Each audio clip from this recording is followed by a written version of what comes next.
एक गरीब ब्राह्मण यात्रा करते करते किसी नगर से गुजर रहा था। बड़े बड़े महल एवं अट्टालिकाओं को देखकर ब्राह्मण भिक्षा मांगने गया, किंतु उस नगर में किसी ने भी उसे 2 मुट्ठी अन्न नहीं दिया। आखिर दोपहर हो गई तो ब्राह्मण दुखी होकर अपने भाग्य को कोसता हुआ जा रहा था। सोच रहा था कि कैसा मेरा दुर्भाग्य है, इतने बड़े नगर में मुझे खाने के लिए 2 मुट्ठी अन्न तक नहीं मिला, रोटी बनाकर खाने के लिए 2 मुट्ठी आटा तक नहीं मिला।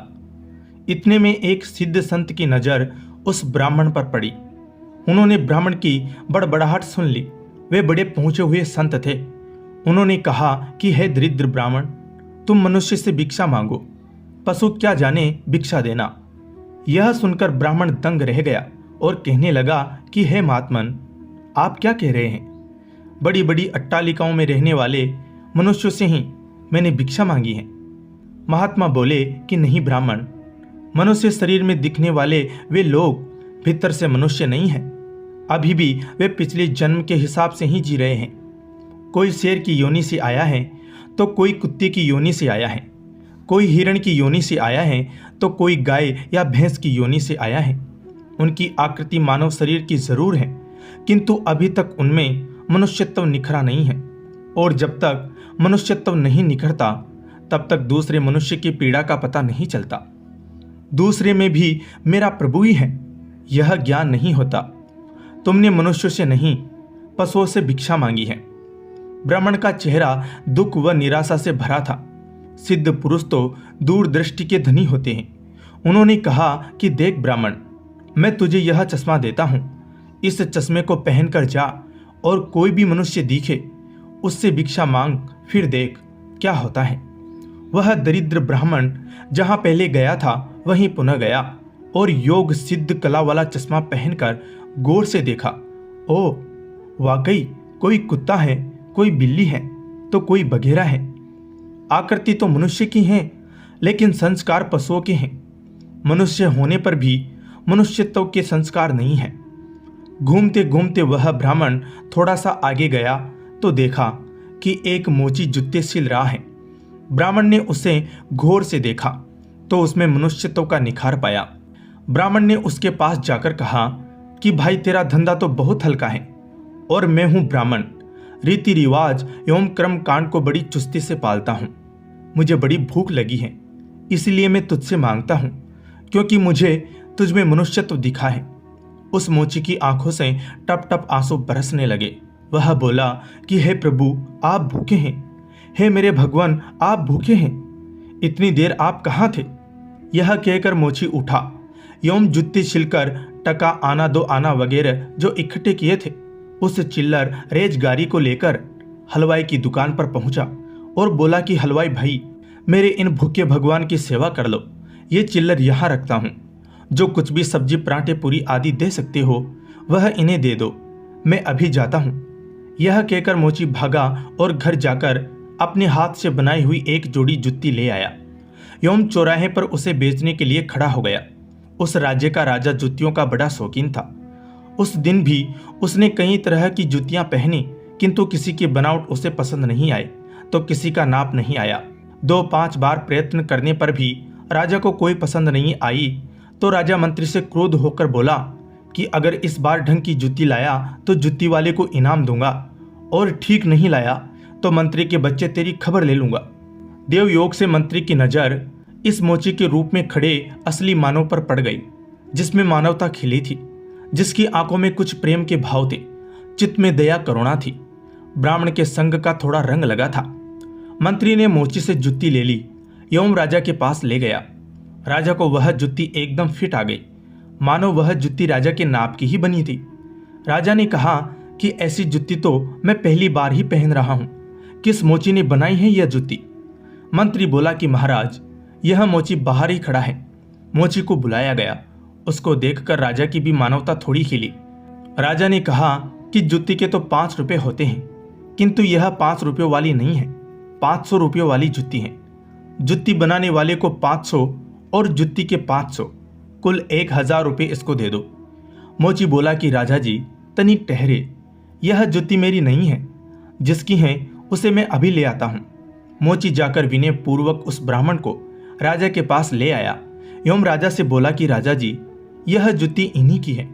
राजा को आश्चर्य हुआ। वह बोला कि यह तो ब्राह्मण है, इसकी जुत्ती कैसे?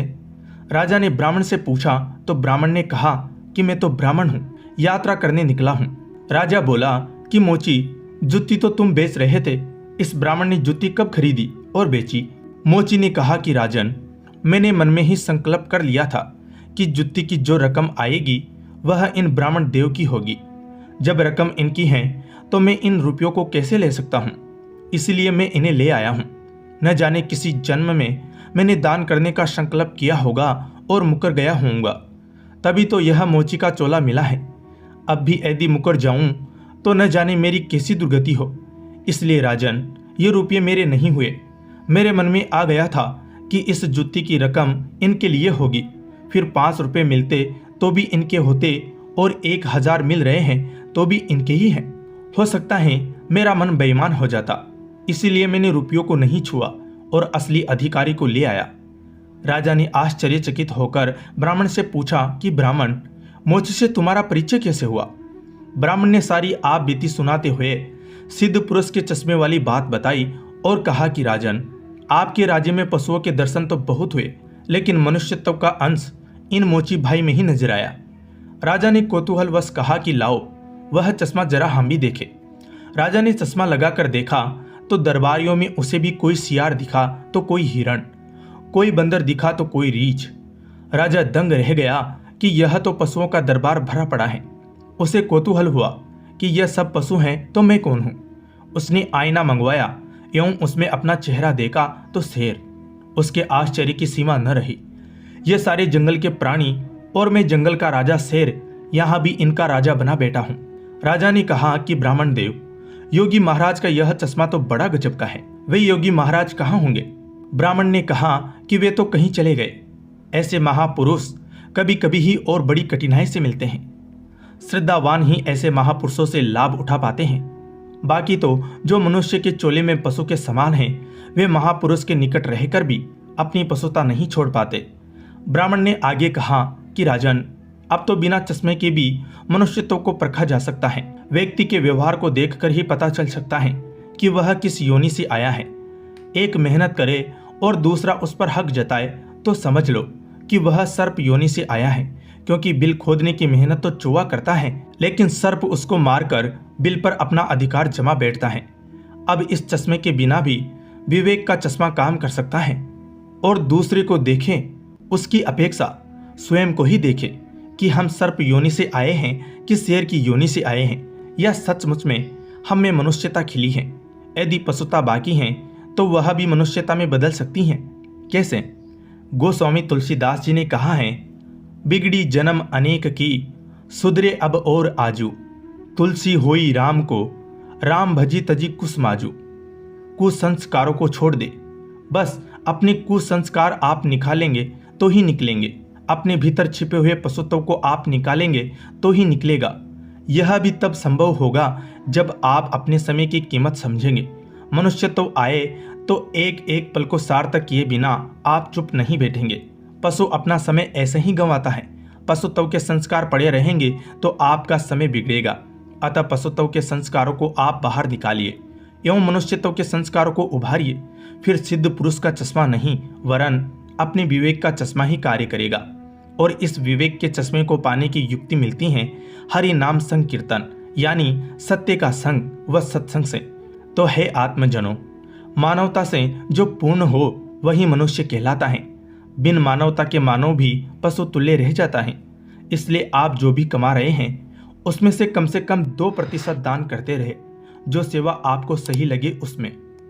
जय भोले शंकर की। धन्यवाद।